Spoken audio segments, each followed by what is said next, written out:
All right, guys. Today we're going to be going over a lot of information.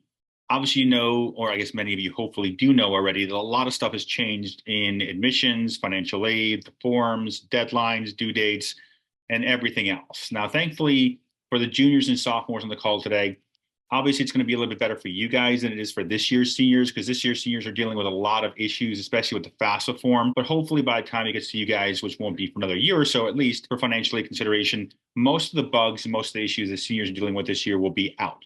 Now, I'm going to be going over a lot of stuff today.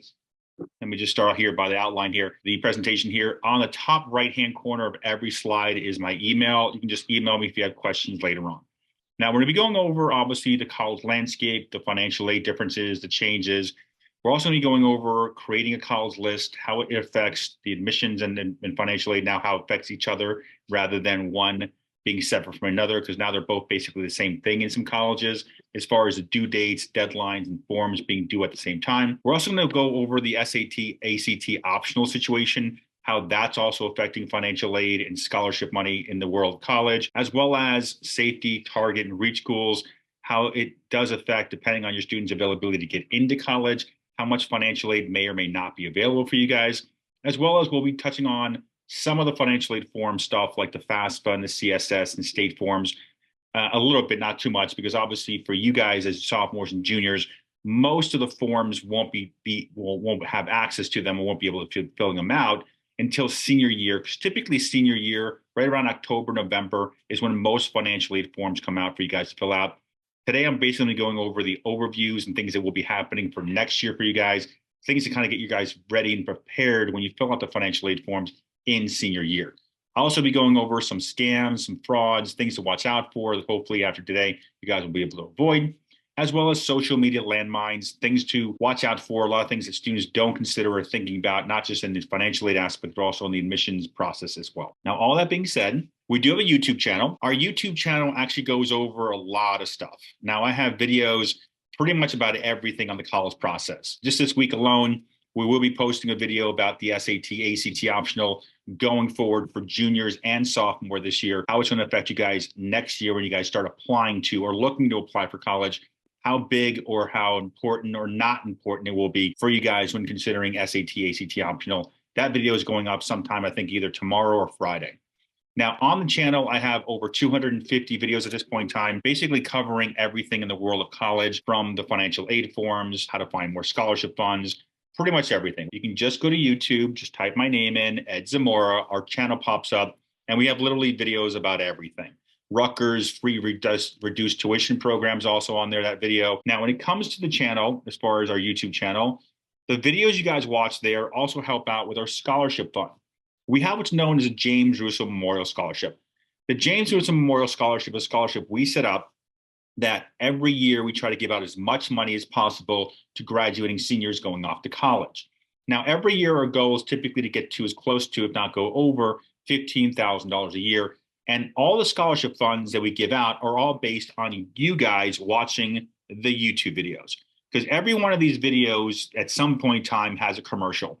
Now, if you let the commercial run, you don't have to watch the commercial, but if you let the commercial run as you watch the videos, all those proceeds go to fund the James Russo Memorial Scholarship. So the more of you guys can watch the videos and let the commercials run, and by the way, some commercials are longer than 30 seconds, but to get revenue for us to give for the scholarship fund, we only need you to watch the commercial for 31 seconds. So a commercial pops up and says 10 minutes. You don't have to watch a 10-minute video commercial. You only have to watch 31 seconds of it. Then you can skip it and we get the revenue. That's basically the way our scholarship program works here, to give back to you guys to give you scholarship funds. Now, all that being said, let's get into, I guess, the crux of today's presentation. Now, one of the things I deal with, and I've been doing this now for 27 years, as far as being a college advisor, helping on the financial aid side and everything else. I've worked at 3 different private colleges, and I've come to realize that pretty much every college is the same. Like, they're all the same. There's really not that much of a difference between them. Sure, some are ranked higher than others, but the reality is pretty much every college will give your student the opportunity to succeed in life as long as they do as much as they can while they're on campus to help their cause. That being said, obviously, many of you here, sophomores and juniors, are seeing that every year from the seniors and the seniors before those seniors and so on and so forth, it's becoming way more competitive than ever before at all these colleges, because they're all getting record numbers of applications. And I say that because if your student doesn't get into their dream school or their second choice school or even the third choice school, it doesn't mean it's the end of the world. There's still a lot of opportunities out there. There are over 4,000 colleges out there. And that gives you a lot of chances to go to a lot of places or look at a lot of schools. And when your student goes to college, this may be where they figure it out. Now, if they haven't figured it out in high school, like this guy right here didn't figure it out in high school, basically he was terrible in high school, to be honest with you. But obviously later on in life, he, between finding Apple and creating the iPhone and everything else, he did pretty well for himself. In high school, though, he had a 2.65 GPA. So academically in high school, he would have been, at this point in time, I guess the way we look at things nowadays, almost a failure in life because he didn't have a 3.5 GPA and 15 AP courses, 20 dual credit courses, and has solved cancer at this point in time to get into a high-level school. Kind of half joking, what I'm trying to say is, if your students haven't figured it out yet, it's not the end of the world. Also, if your student wants to go to community college, it's also not the end of the world. Now, I speak at 80 high schools throughout the TriState area, so I speak at a lot of high schools. I see tens of thousands of families every year. And sometimes when I mention the word community college, it's almost like I'm cursing on video. Community college is still college. If your student goes to a safety school, it's still a good college. It all comes down to your student's profile academically, their social wants and needs, as well as financial considerations, because now colleges are very expensive. Now, this guy here didn't go to the Ivy League, but he did pretty well for himself. What I'm trying to say is there are many colleges out there. They're not 5% acceptance rate or 2% acceptance rate that are very helpful in getting your students into a good career path to allow them to be successful in life. The reason I say that is because and I've been in New Jersey now, tri-state area now for all my life, basically 40 plus years. I grew up in the tri-state area, so I know what the pressures are for students here in the tri-state area. That being said, the reason I say to you guys that the student doesn't need to go to the hardest possible school they're looking at or considering and be successful is because of this right here. If you look here, it's a list of the Fortune 500 CEOs and where they went to in colleges. So obviously at Harvard, they have the most Fortune 500 CEOs with 65 CEOs that went to Harvard alum. But what's interesting, though, is if you go a little bit further down, Indiana and Rutgers actually have more Fortune 500 CEOs than MIT. Now, obviously, MIT, getting into MIT is basically a 3 or 4% acceptance rate. Now, Rutgers is a lot more difficult this year, but they still don't have a 3% acceptance rate. If they utilize all the college has to offer in internships, in co-ops, in networking groups, and everything else, they'll succeed.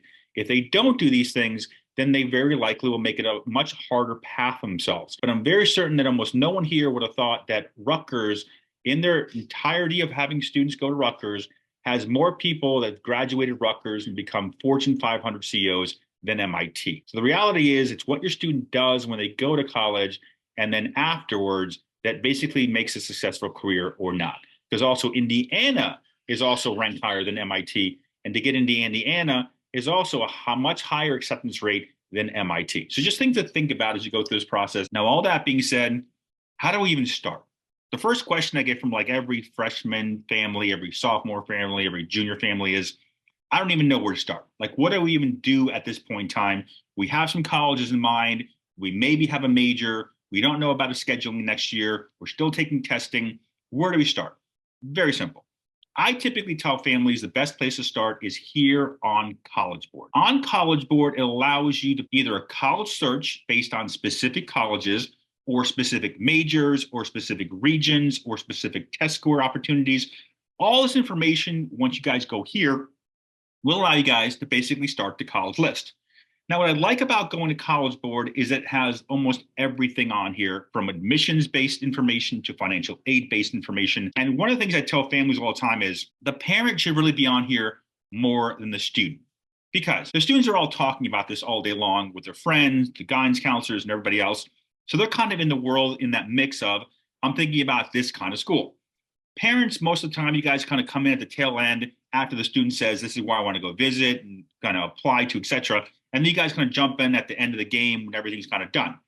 You really should be doing this as a team right from the get-go. Because if your student comes home and says, you know what, Mom, Dad, I'm interested in Occidental, or I want to go to Drew, or I'm really interested in Loyola, or I'm really interested in Carnegie Mellon or McGill, and you have no idea where McGill is or what kind of college it is. It's small, is it big, is it city, is it urban, is it anything at all. Best thing you do is say, that sounds great, honey, we'll talk about it later. Write the name of the school down, go on to collegeboard.org, we see the website down there, type in the name of the school in the top right, and when you type in any school, what will happen is you get a school breakdown, a profile of that actual college, and it shows you guys everything. It'll show you the admission situation as far as how difficult the school is to get into, what kind of test scores are required, how big the school is, where is it located, is it co-ed, is it not co-ed? It gives you a huge breakdown of everything, what majors are available. So that way, if your student says, I want to study, let's say, marine biology, and you look up the school and they don't have anything to do with science at all, then you can say to them, okay, why are you applying to this college? Rather than kind of blindly, unfortunately, sometimes happens, blindly following the student down the path of, we're going to just go with our school list you choose, which is not what you want to do. Also, as you're building the college list and the student starts bringing up schools they're interested in or majors, once you look up any school here on College Board, on the right-hand side, they'll give you a list of additional colleges that students have applied to that also apply to this school. So BU is going to show me George Washington. It's going to show me Carnegie. It might show me UDEL. It's going to give me a bunch of other schools maybe I didn't think about or even knew about. And then I can start researching those schools. In addition to that, also on this breakdown, this profile, on the fourth tab here at the top, cost. Cost will show you a breakdown of the school's entire cost structure. Tuition, room board, books, miscellaneous fees, transportation fees. It gives me an entire breakdown of what the entire college costs. So I know right from the get-go how expensive this thing is. Also, in the cost perspective here for the profile, it also shows me how good they are or how bad they are, let's put it, either one, on the financial aid front. Does the school offer scholarship money? So if my student's bright, they're doing well, they have good test scores, SAT, ACT, are we scholarship considerable at the school? They're also going to show me how much grant money they typically give out on the need-based side. Are they very generous need-wise? Also under cost, it also tells me as a parent which financial aid forms I need to fill out. Now, right at the bat, every school needs the FAFSA form. It's a starting form for all financial aid. Now, in addition to the FAFSA, there are some schools like BU that does require the CSS Profile form, which is a second form in addition to the FAFSA. FAFSA, pretty straightforward. It has around 50 to 60 questions. But the CSS Profile, very different. FAFSA starts at 60 questions. CSS Profile starts at 300 questions. So vastly different situation. So if you see a school needs the CSS, that means you have 60 questions for the FAFSA and 300 questions for the CSS. So in the back of your mind, you know, I'm probably going to be spending hours and hours doing these forms. And yes, sometimes it does take hours and hours to do these two forms. In addition to that, it also shows you here on the College Board, typically a link, or it even does it through the College Board, for the school's net price calculator. You should all write down the term net price calculator. It's very important. I'm going to explain to you guys, I have a slide just for that, why the net price calculator is the key for any of you considering or looking for financial aid consideration. The net price calculator is the key for all of you to figure out, is the school affordable? And it's the key for you guys, especially if you're considering early decision 1, early decision 2, restricted early action, any of these 3, or even some cases first choice. Any of those 4 ideas for admissions, you definitely got to do the net price calculator. Now, if you don't know what anything I'm talking about as far as what is the net price calculator or what's ED1 or ED2, don't worry. I have slides just for that in about 2 or 3 slides explaining everything I just said now, so you're better informed going forward here. But once again, College Board is where I'd be going if I'm any parent to get educated on the admission stuff and the financial aid stuff. Now, that being said, let's talk about the elephant in the room, especially for the juniors and sophomores, because things are starting to shift and colleges are making adjustments and changes rapidly. And what I'm talking about is the SAT, ACT situation. Once again, as I mentioned in the beginning of the presentation, on the YouTube channel, if you follow our YouTube channel, if you just go to YouTube, type my name in, Ed Zamora. This week, I'm putting the video up about how the SAT and ACT optional situation is going to affect you guys, specifically the juniors and sophomores, and what I'm seeing in the trends and what will and will not happen and what you should be doing about testing going forward. So if you want to watch that video, just follow the channel. It notifies you when the videos pop up. That being said, let's say we are looking to go SAT, ACT optional. The benefit is if you know this, or The situation is if you know your student doesn't test well, or we've already done some prep, or we've taken practice tests and things aren't working out, first place I'm going is right here. Fairtest.org, you can see down there at the bottom, is the website where you should be going. Basically get a list of all the SAT, ACT optional colleges. Once you guys log on here, it has a list of all of them. And you can actually put them in certain order of ranking. You can put them based on the state. You can put them in alphabetical order. So you can know exactly which states offer SAT optional colleges for your students to consider. Now, more and more schools are starting to pivot away from the SAT, ACT optional, mostly because there's so many applications coming in. I mean, it's gotten so crazy that this year, Northeastern, which is obviously a very popular school, Northeastern's acceptance rate was where Harvard was pre-pandemic. 2019, Harvard had the same acceptance rate that Northeastern has right now. That's how crazy competitive it's gotten. So the fact that it's gotten that low in acceptance is mainly because the SAT optional does two things. One, it allows every student to apply. Two, it allows every student to apply, which is obviously a problem because if every student can apply, there's so many more applications coming in, making it a lot more competitive. Now, if your student is looking to do SAT, ACT optional, or you're not certain, once again, I have the video coming out this week about the way to address the SAT, ACT optional, because another factor I also talk about in the video is this is not just admissions. Everything I said before in the beginning, like I said, admissions and financial aid have basically become the same thing now because they're all intertwined. The SAT, ACT optional situation doesn't affect just admissions as far as getting in. It also affects scholarship money, which is financial aid. Some colleges are now starting to pull back and say, if you don't send SAT or ACT scores in, you can still apply to get into the college, but we will not provide you any scholarship funding. So that's another thing to kind of consider with the SAT, ACT situation is if we're not sending test scores in, we might not be considered for any scholarship consideration at all. So those are other factors I talk about in the video that I'm putting out this week, but just things to think about when you're going down the path of SAT, SAT optional. It's not just admissions, it's also financial aid is now being affected. Now, all that being said, let's talk about building your college list, not just from admissions, but also from a financial aid point of view. When you're building your college list, pretty much everyone thinks about it from this perspective. Safety schools, easy ins, we're done, we're going to get in, no consideration really, other than does it have my major? And, would I go there if it's the last choice I had? Then target schools are typically the 50-50 chances, like your students right there on the cusp of they're in good shape academically, profile-wise, they're probably going to get in, but it's not a guarantee. Then you have the reach schools, which basically means your students are either right below the requirement or applying for schools that are very difficult to get into. The Carnegies, the Colgates, the USCs, etc., the Harvard type schools. Now, when it comes to these three school lists, let's call it the perspectives of ranking your school list as you're putting your school list together, almost all families, students especially, and the families, you guys focus all your attention on the reach and target schools, which is understandable because most of you guys think about it from an admissions point of view. Most of you don't think about it from a financial aid point of view. If you look at it from the financial aid point of view, in some cases, your safety schools are actually more important than your reach or target schools from this perspective. Since most safety schools, your students automatically getting in. And also, if you're not certain about the ranking of your schools, like which is a reach, which is a target, you can always check with the guidance office because at the guidance office, they can look at your student's profile, they can look at Naviance and figure out where other students have gotten into, which one of these sections does your school fall into. Is it a reach? Is it a target? Is it a safety? Now, that being said, the reason I say that you guys don't look at the safety schools enough is because most of the time you just look at the safety school from the perspective of, okay, can we get in? Does it have the major? Is it in some region that we'd be okay going to situation? And then you kind of just let it go. What you really should be looking at is this school going to give us a lot of scholarship money? That's really what the safety school should be. Because since it's kind of like the backup, let's call it, it should be the place that's the most affordable, but also provides the most merit-based scholarship money because our student is a high-achieving student for that college. So that should be the main factor.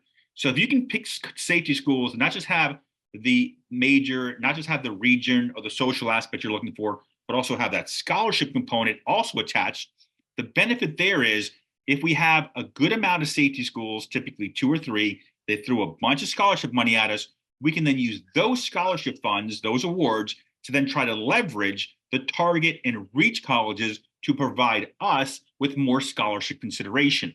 Because yes, nowadays, almost every family appeals. And if you have higher scholarship amounts from other colleges, you can use that as leverage to try to get that college to give you more money. That's what you guys need to think about from the safety school side. Now let's talk about the specific admissions aspect, which I talked about 4 slides ago, I guess 3 slides ago. When I told you guys I'm going to go through this in more detail, so if you guys didn't understand early decision, early action, etc., I'm going to go over it here. Now, obviously, some of you guys out there that are watching today are looking at competitive colleges. And you may or may not realize that when you get to a certain threshold of competitive college, and that typically is where I call like a 10% acceptance rate or below, usually around the 10% acceptance rate or below, a lot of these colleges offer first choice, early decision, restricted early action, early decision 2. Now, early decision 2 and early decision 1 mean you apply to the college and you basically sign a contract, the parent, the student, and the guidance counselor sign a contract saying, if we get in and you guys accept us, we're going. It's just end of the game. You accepted us. Nobody else matters anymore. We're going to your school. Now, the benefit of that in most cases is it basically extremely increases the chances of getting in. Anywhere from, in some cases, 2, 3, 4, in some cases even 5 times as much higher acceptances through early decision 1 and 2 than if you guys were to go just early action or regular or rolling, which means you get in, but it's not binding. You don't have to go. Now, you also have to consider the fact that if you get in, you got to go. Like you're saying to them, you let us in, we're going. So if you are considering early decision 1, early decision 2, or restricted early action, those 3 are the binding ones really, we're semi-binding for restricted, then that basically means you should know before you even apply to the college what the financial situation will be for you. And the way to do that is by doing the school's net price calculator. Now, I know this is the second or third time I've said net price calculator, and some of you may not know what that is. Don't worry, I'm going to go over that in a moment. I have a slide just for that explaining how it works and what it does. But essentially, the net price calculator will tell you how much that college will give you in grants, in some cases as well, in scholarship funds before you even apply. So obviously, if you're considering locking the student in and giving up the opportunities at all the other schools, you want to know financially, is this something that we can do financially in our family? Is it feasible for us? And I'm going to show you guys how to do that in a moment. But I just wanted to go over the admission stuff because some families also ask me, I also have a video on this on the channel as well. What if we do early decision and we get locked in and the school says to us, we got you, we're not going to give you any money? That like never happens, by the way. Especially if you do the net price calculator and the school's net price calculator shows they're generous, it never happens. I've seen it happen once in 26 years, once. And I'm talking about hundreds of thousands of students I've dealt with, and it's happened once. So it very rarely happens. The school says, we got you, we're not going to give you any money. It almost never happens, especially if the school says in the beginning with the net price calculator, they're going to be generous, then I would not be worried about that. It's not going to happen. Now, that being said, let's talk about, because I already talked to you guys a little bit about the FAFSA that every school needs, the CSS profile that some schools need. And you guys are thinking, okay, those are the 2 main forms we're dealing with. So we'll be filling out the forms in October of senior year. So that's when the financial aid process starts. And that's incorrect. It's not when the financial aid process starts. Technically, you guys will be asked the first time about financial aid, not on the financial aid forms, but on the admissions forms. As I mentioned before in the beginning, admissions and financial aid are basically the same thing now because they're basically so intertwined. On the Common App, this application you see here, an application pretty much every junior and sophomore looking or to go apply to college will be dealing with this application at some point, typically summer of junior year going to senior year. Your student will start filling this form out to essentially start doing the application process for admissions. Now, since most of the colleges you guys will be looking at use the Common App or the Coalition, or in some cases their own institutional form, or the California system and Texas system, some states have their own specific admissions processes. Almost all of them now are though asking this one question. It's not just Common App, it's every school now. The question down below that I highlighted, are you applying for need-based aid, is now a standard question by a lot of colleges, which almost every family asks me in the summertime when they see this question, Ed, why is the admissions office asking us in August, when we start the form basically, for financial aid consideration? We haven't even applied yet. Well, Two reasons why they ask you this question on the forms, not just Common App, it's every form now.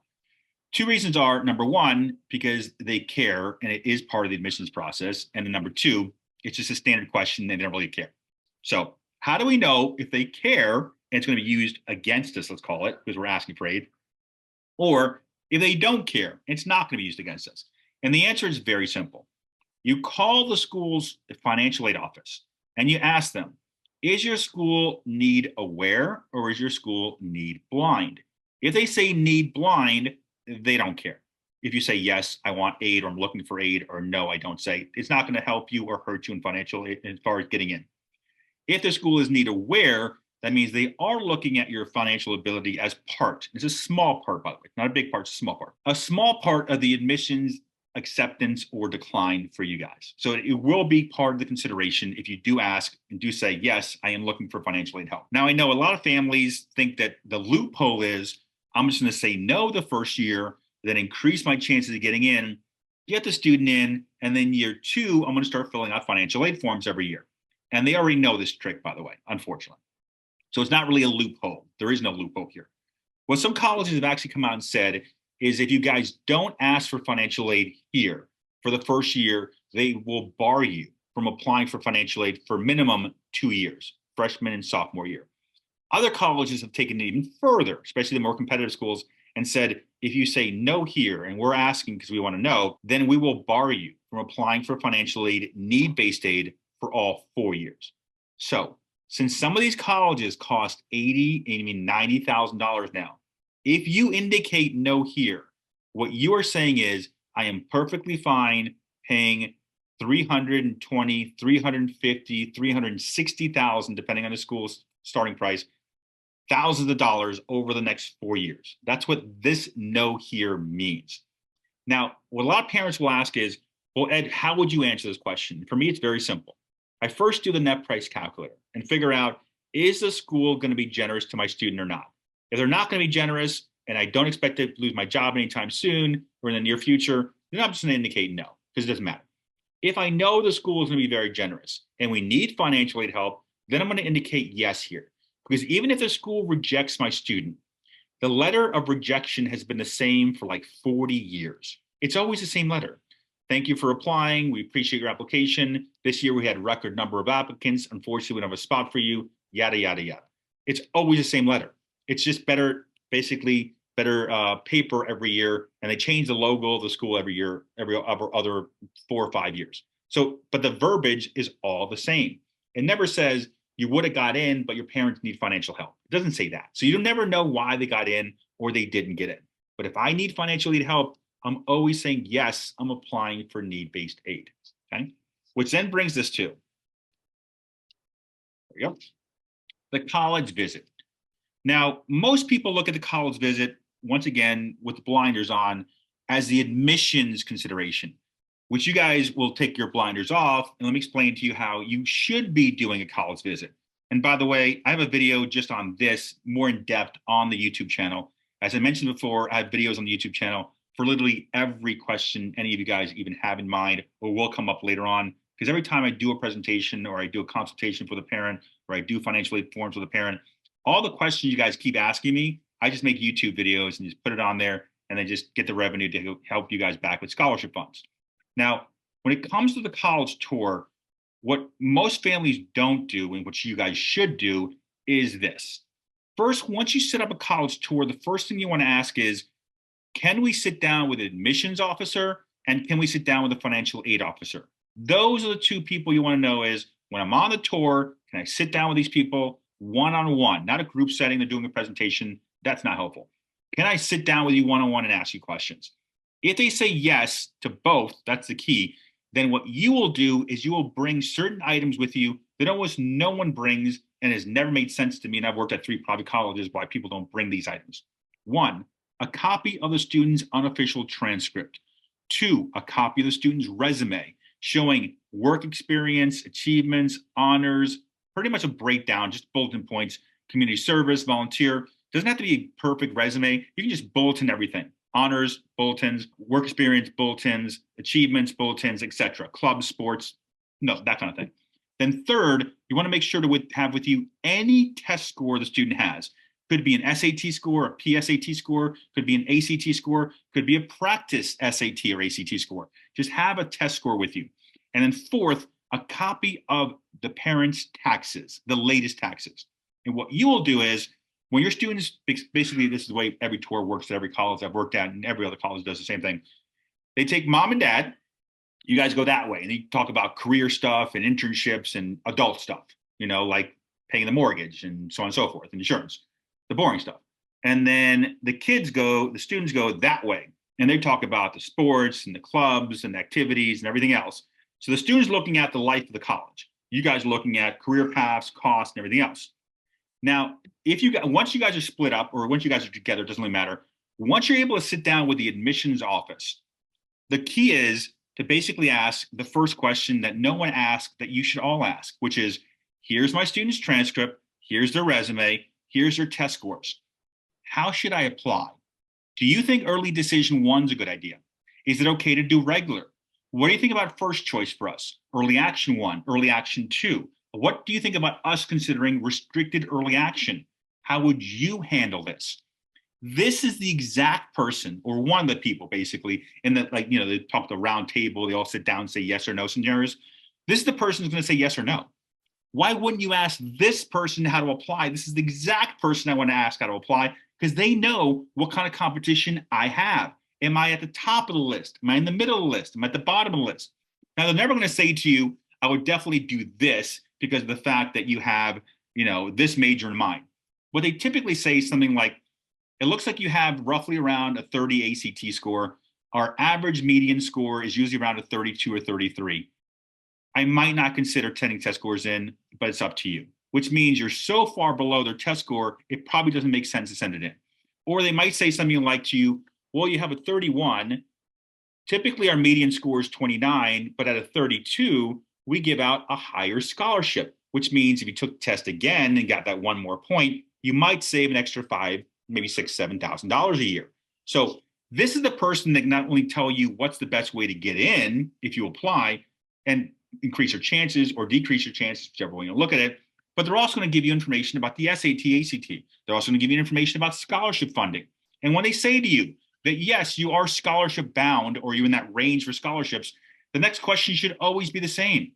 What if we take the test again and get a 33? What if our SAT score was 1050 and we went to 1200 or 1250 or 1240? Would we get more money here? That way, does it make sense to go further with the SAT tutor or taking the test again? Or are we at the maximum score available, whether we have 1200 or 13 or 1400, we get the same scholarship because this school only gives out this amount for New Jersey students if they're coming from out of state. Then why would we take the test again if that's our dream school? Because of the fact we're probably already locked in and done. So SAT-wise, you might be done. You might not be done. This is the key for you guys that almost no one does, because you'll be going in there and getting a bunch of information. How to get in? Can we get in? Do we need to do more work? Do we not need to do more work? Are we testing done, or do we have to keep moving forward? In addition to that, let's say you are able to sit down with a financial aid person. Sit down with them, same situation. Only difference is you show them your taxes, and you also show them a copy of that school's specific net price calculator. Say, here's my taxes, here's your school's net price calculator. It's saying that if we come here, you're going to give us $10,000 in grant money, $15,000 in grant money, whatever number it says. Is this correct? Here's my taxes, you can check. This is going to allow you, when your student comes back in the car and says, this is amazing, I want to go here, this is where I got to go. If I don't go here, I'm going to die. This is a conversation every student has with their parent. You can know whether you feel fine financially with the school or you don't feel fine financially with the school. And then you can have that hard discussion or the easy discussion. Hard discussion is, look, the school costs X amount of dollars. If it doesn't come down to X, Y, and Z, you can't go. If the school does get there, then you can go. But at least you put it in their mind that there's a number in place, a line in the sand where you will not cross. Because unfortunately, what you'll notice is that every year, more and more students are leaving college with more student loan debt. The reason they're doing that is because colleges keep increasing the cost of the school. And the problem is the student loan lenders will let you keep borrowing as long as mom and dad keep co-signing. And to co-sign, all you need is a 610 credit score That's it. So your credit score doesn't have to be high. You don't even need a job as a parent to get a student loan, unfortunately. Now, that being said, let's talk about the price. This is why I kind of like start segueing into the price. What you guys will notice as you start doing these tours is if you stay typically in state, you're looking at costs roughly around 11 to 24, 25,000. Once you leave the state and start looking at out-of-state schools, you're looking at costs roughly around 40 to 60,000. Then when you start looking at whether in-state or out-of-state, private colleges, the costs range roughly from $70 all the way to $90,000 a year. Now, just to give you an example here. Here is just a list of some colleges here in the tri-state area where all students apply to and go off to. As you can see, Miami, being one of the most expensive schools now, is already at basically $93,000, which means if you are a junior or sophomore family, this will increase 2 to 3 times before your student even steps foot on campus. The colleges increase the price by 3 to 5% every year in May, typically end of May after you've already deposited and said to them, I'm going there. This price tag, by the way, is not this senior year's price tag. This price tag is last year's price tag, basically this academic year, 23-24. So for the seniors this year, this is going up 3 to 5%. So for juniors, it's 3 to 5% increase plus 3 to 5% increase. So for sophomores, very likely a handful of these schools will be over $100,000 by the time a sophomore student is looking to attend college. This is another reason in the beginning of the presentation I said that most colleges, believe it or not, are almost exactly the same in opportunity. I know a lot of you guys are doing the Newsweek thing and seeing the rankings and everything else, but I can tell you this without fail. I've been doing this 26 plus years. They're all the same. Other than maybe 10 colleges in the world, of the other 3,900 plus colleges, they're all the same. In my mind, there's no difference between University of Michigan or Lehigh or Rutgers or Rowan or Ramapo or Fairleigh Dickinson. I know some of you guys are probably watching going, oh, this guy's crazy. Of course, there's a difference between those schools. There's not. There's just not. They're all the same opportunities if your student maximizes their opportunities. Once again, Rutgers has more Fortune 500 CEOs than MIT. So regardless of the acceptance rate and everything else, the reality is they're all the same. The only difference is, in a lot of cases, if you look, Rutgers costs $32,000. Good, bad, or indifferent, Northeastern is going to be 3 times that cost by the time your student goes off to college. Is Northeastern, not saying it's a bad school, co-op's great, Boston's amazing, great place to be a kid, 21, 22 years old in college, I get it. But are you willing to mortgage your 20s to go to Northeastern for 4 years, for 7 months at a time, in a closet with a stranger, paying more in rent between the two of you than you would for a 1-bedroom apartment in San Francisco or New York City, in the heart of New York City? That's how crazy expensive these things have gotten. So at the end of the day, obviously everyone's different, their situation, but these are things to think about as you go through, because nowadays colleges don't cost $20,000, $30,000 anymore. Now they cost $90,000, $100,000 a year. Many of us, when we were growing up, we were told start a 529 plan for your kids, get $100,000 in there, you're fine. $100,000 in some cases will only pay for 1 year of college now, which is a crazy thing to think about, because as parents, I'm a parent, we know what $100,000 means. Most teenagers have no idea what $100,000 means. And I don't say that disparagingly because they don't get the number. Everybody knows what $100,000 means. But there's a difference between somebody who's worked 20, 30 years, between them and somebody who's never worked, and understanding what $100,000 being spent in 7 months actually means. Just something to think about as you go through this whole process. Now, that being said, let's talk about basically the topic I've been talking about throughout the whole presentation here and getting to this point, the net price calculators. These are the keys for all of you guys out there, especially if you're considering early decision 1, early decision 2, or any of the binding stuff where your student has to go. The way the net price calculator works is very simple. You can just Google any school's name. and the term net price calculator. You can Google Harvard, Rutgers, Lehigh, Lafayette, Carnegie, USC, UTexas, any school, and just the term net price calculator. What will happen is most of the time it brings you back, by the way, to the College Board, because for whatever reason, College Board has most net price calculators on their site for each individual school. On there, they're going to ask you anywhere from 15 to 20 questions. Very quick, very precise, right to the point. First name of the student, first name of the parent. Does the student work? Does the parent work? Yes, no. How much do you make every year? Right to the point, nothing else. How much you have in cash, savings, investments, college savings accounts, etc. And what I will do is also ask you in a lot of cases now, what's the student's academic profile? Have they taken high-level courses, AP, dual credit, IB? What's the student's GPA? What's their test scores? At the end of that price calculator, when you click on the calculation button, it's going to tell you how much that school costs, it gives you a breakdown, as well as how much they can give you in grant money and how much they can give you in scholarship money.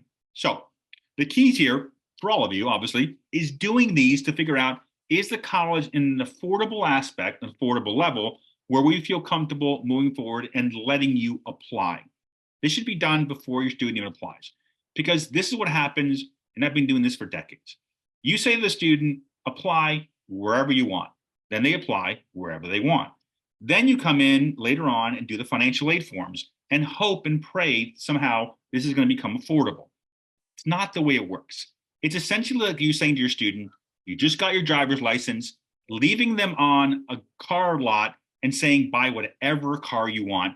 And then you show up to do the financing and they chose the most expensive Ferrari on the car lot, when you were thinking you wanted them to get a Honda. The problem is you allowed them to choose the schools they wanted. You allowed them to choose whatever car they wanted. This should be, once again, a group project. You should not just let the students pick whatever schools they want without looking at the financial considerations here. Now, I actually did that price calculator to show you guys kind of how simple and how quick they are. I just Googled Harvard. Harvard basically asked me, I think it was 12 questions, right to the point. I put in there, we're a family of four, making $100,000 a year, and we have $50,000 in checking and savings. Harvard gave me a breakdown. By the way, every college will give you a breakdown, as you can see here on the left, of what their college costs, tuition, room, board, etc. Now, on Harvard, they came back and said, based on your financial situation, we will give you $68,050 in grant money. There's no such thing as Harvard scholarships. I'm not sure why they call it scholarships because it's based on need, but that's just a terminology difference. Either way, they're both free money, scholarships and grants. So basically it came back and said, based on your financial situation, if your student attended Harvard, it would just cost you $15,800. Now, I know pretty much all of you are thinking, that's great, Ed. How many of our kids are going to Harvard? The reason I use Harvard is mainly because everyone knows Harvard.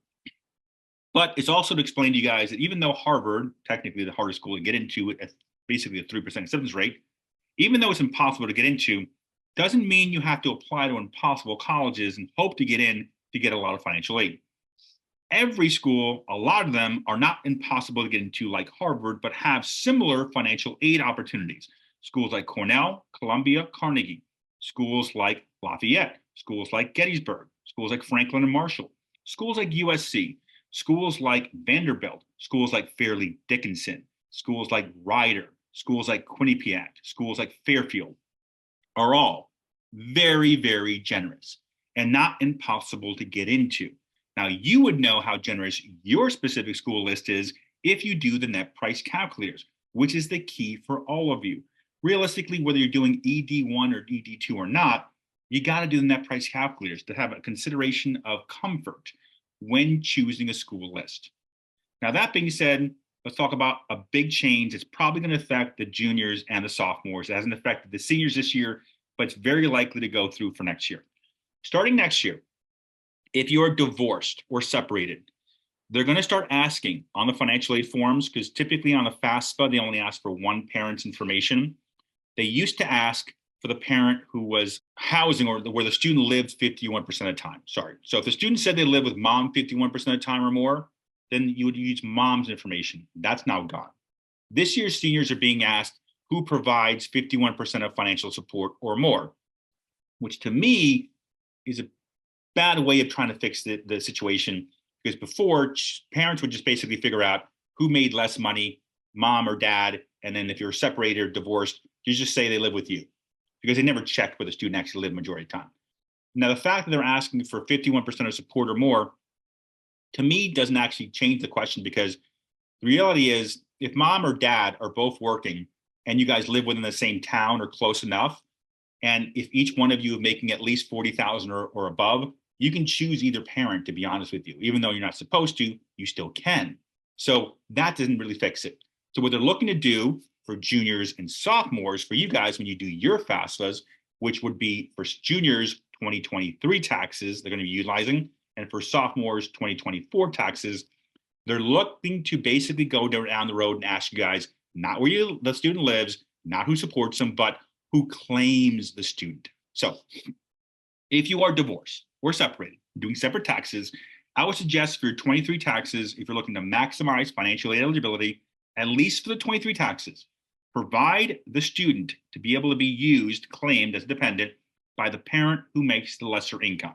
That's the best way to cover your bases if you're looking to maximize financial assistance. Because very likely, they've been talking about this, by the way, for like 2 years now. So very likely they're going to be going down the road this year of using the parent who claims them for the 23 taxes for juniors when you guys do your financial aid forms starting in 2024 fall, October.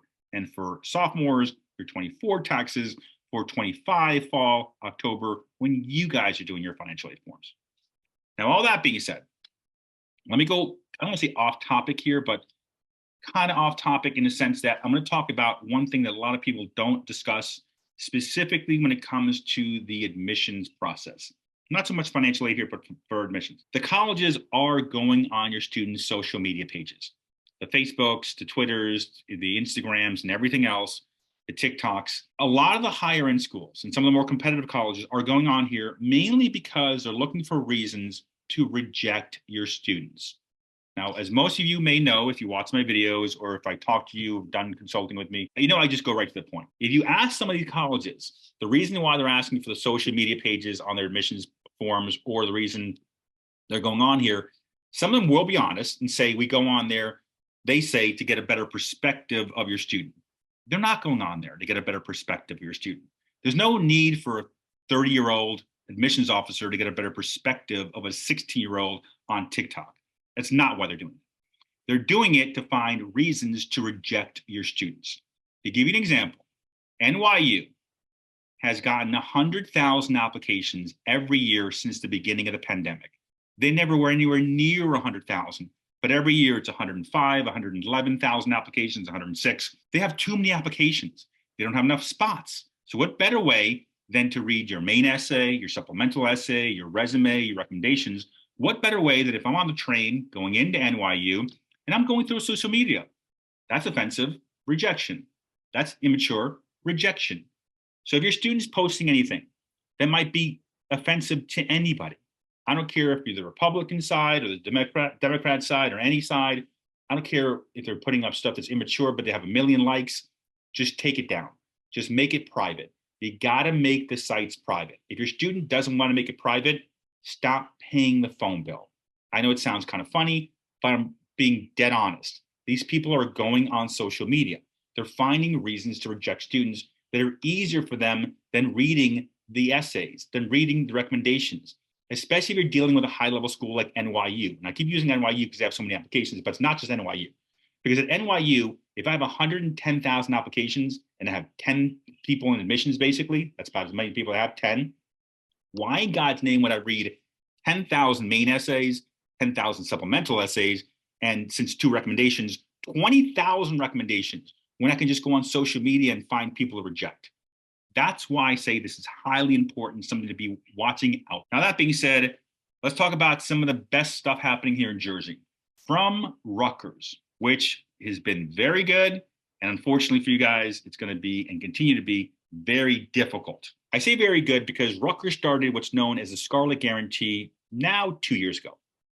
When the Scarlet Guarantee started, the way the program works is you get accepted to Rutgers, and if your adjusted gross income is at $100,000 down to $80,001, you're only paying $5,000 in tuition. Obviously, huge reduction in tuition costs. We're talking like a 70% reduction in cost. If your adjusted gross income is 80 grand down to $65,001, you're only paying $3,000 in tuition costs. If you guys are making $65,000 just gross or below, you're paying zero in tuition. This is a massive game change for Rutgers. Rutgers has always been a very good college. I've always thought about it as a great educational path for a lot of students. The problem for me has always been that New Jersey has been one of the highest cost-wise schools of any state schools in any states. We're always top 2, top 3, top 5 most expensive school for in-state students versus Alabama, versus California, versus Ohio, versus every state, basically. That has now completely changed with this program, which is a huge benefit.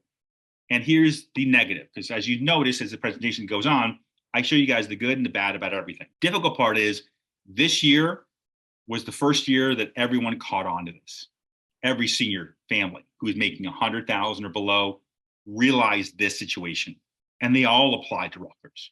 Rutgers had a record number this year of applicants, a number they've never seen before. I'm talking like tens of thousands of extra applications they didn't see coming because of this, because of the fact it now becomes a very affordable option. Because if you think about it from what most students do in New Jersey, if we leave the state of New Jersey, we're starting at a cost of $45,000 to $60,000.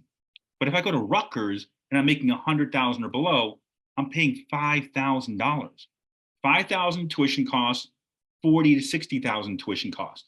It's pretty easy to understand the mathematics behind the fact that Rutgers received a record number of applications this year. So if Rutgers is one of your top choices this year, basically for juniors going into fall of 24, you got to apply early. Like there's no such thing as applying in October, November, even though you can apply for early action November 1st or the prior deadline of December 1st, you got to send your application in September. Because if you don't, very likely you might not get in, to be honest with you. So Rutgers is now becoming a very competitive college. So if you're considering it, great option, great education, great situation, especially if you're making $100,000 or less. That being said, I know I told you guys in the beginning, you get a lot of you guys looking for help and assistance and everything else. And that's why I go through from College Board all the way through kind of explaining what I would be doing if I was a junior or sophomore and had no idea what I was doing, how to start. Another thing you guys can do as well is we have a newsletter here at Principia where I send a newsletter out every month. And the newsletter tells you every single month what you need to be doing. Admission stuff, financial aid stuff, testing stuff, etc. If you guys need help, very simple. Just email me, letting me know what grade level you're in, and I'll send you the newsletter. So that way you guys can basically every month get information about what you should be doing that month. Now I need you, when you email me, to give the grade level, because each grade level newsletter is different. Seniors is different from the juniors and so on and so forth. Now that being said, here is the links and the information, all the websites I talked about here today. If you want more information about the FAFSA, you should go on studentaid.gov. They provide a lot of information on there. It is the FAFSA site where you go to fill out the form. But if I'm a junior or sophomore, I'm probably not going on there until probably August at the earliest, because they're having major issues. And many things will be changing between now and August. But sometime around mid-August or so, they should have the site ready to go and get started for next year's form, which will open up on October 1st for juniors going to fill out the FAFSA form. College Board, great wealth of information. Also, you guys fill out the CSS profile I mentioned before as well. Now, when it comes to these two forms, I would not be looking to do any of these forms at this point in time. You guys are way too early. October 1st of senior year is typically the earliest you should look to start these forms at all. Now, scholarship searches, FastWeb, FinAid, and CapEx. I like these three websites a lot, but right now my number one site is actually Going Merry, GOINGMERRY. So Going and then Merry, like MerryChristmas.com. That I would say is my number one website right now for scholarship searches. And you can look for scholarships at any point in time, by the way. Scholarship searches are available at any time, all the way as early as 6th grade, all the way up to PhD programs. So you can apply for these things now, a year from now, 2 years from now, etc. In addition to that, we do have a Facebook page. If you guys do like today's presentation, my wife always asks me to do this because it helps, I guess, something. I don't know, at the age where the social media stuff is way over my head. But if you guys could, if you could go on our Facebook page, Principia Prep, leave a comment, leave a like. It does help, I guess, the Facebook page. I don't know how stuff works, by the way. I'm in my 40s, so this is over my head. But that being said, if you guys could go on there, it does help us. Also, our YouTube channel. The more videos you guys watch on our YouTube channel, just type my name in, Ed Zamora, the more money we get to give back to you guys in the form of scholarships. So if you guys could watch those videos, leave comments, leave likes, etc., that also helps us as well. Now, all that being said, let me just give you guys a quick little summary of the situation. This is going to be a group project between you and the student. Now, sometimes it's become a battle, like a civil war between you and the student, which it shouldn't be. This should be a group collaborative project between the two of you, because you as parents are there to help them out get to the best college. The student obviously wants to get to the best college with the best social aspects and everything else available. You as a parent, in many cases, are the guiding light to make sure they don't get into too much student loan debt. As I mentioned before, every college is the same. I hate to crush certain dreams of people out there thinking this sweater is better than that sweater. They're all the same sweater. It's just a different letter and different color. There's no difference there.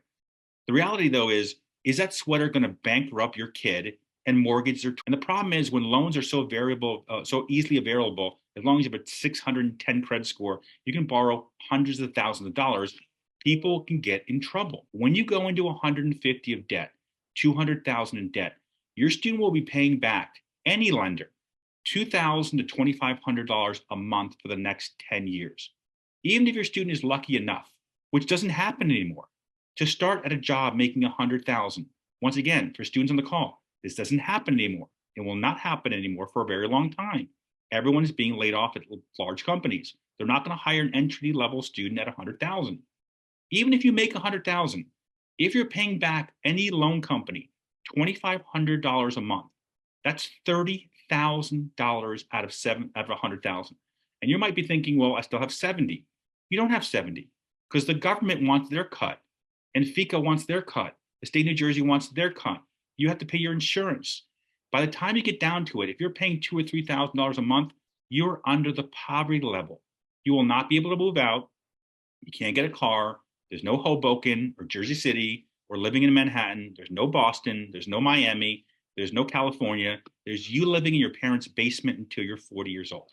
I know some of us are laughing, but that's the actual trend right now. More and more students are staying at home with their parents because of student loan debt. If you can avoid it, that is the key. If you can leave school with a manageable amount of debt or no debt, you won the game. It doesn't matter which sweater you have, you won. That's the best way of looking at it. Now, all that being said, I don't want to preach here, obviously, but I've been doing this for a long time, so I see these issues happen all the time, and hopefully you guys can avoid these things. Here's my contact information. If you guys need help, you can text me. That's actually my cell phone number. My wife thinks I'm out of my mind because I get text messages all day long from random strangers asking me questions about admissions and financial aid stuff all day long. But if you text me, I get back to text messages within 24 hours because I text very quickly. I do that all day long, is just texting. If you email me, it takes me like a day or two, depending on what time of the year it is and how busy I am, either with admission stuff for parents or financial aid stuff for parents and so on and so forth.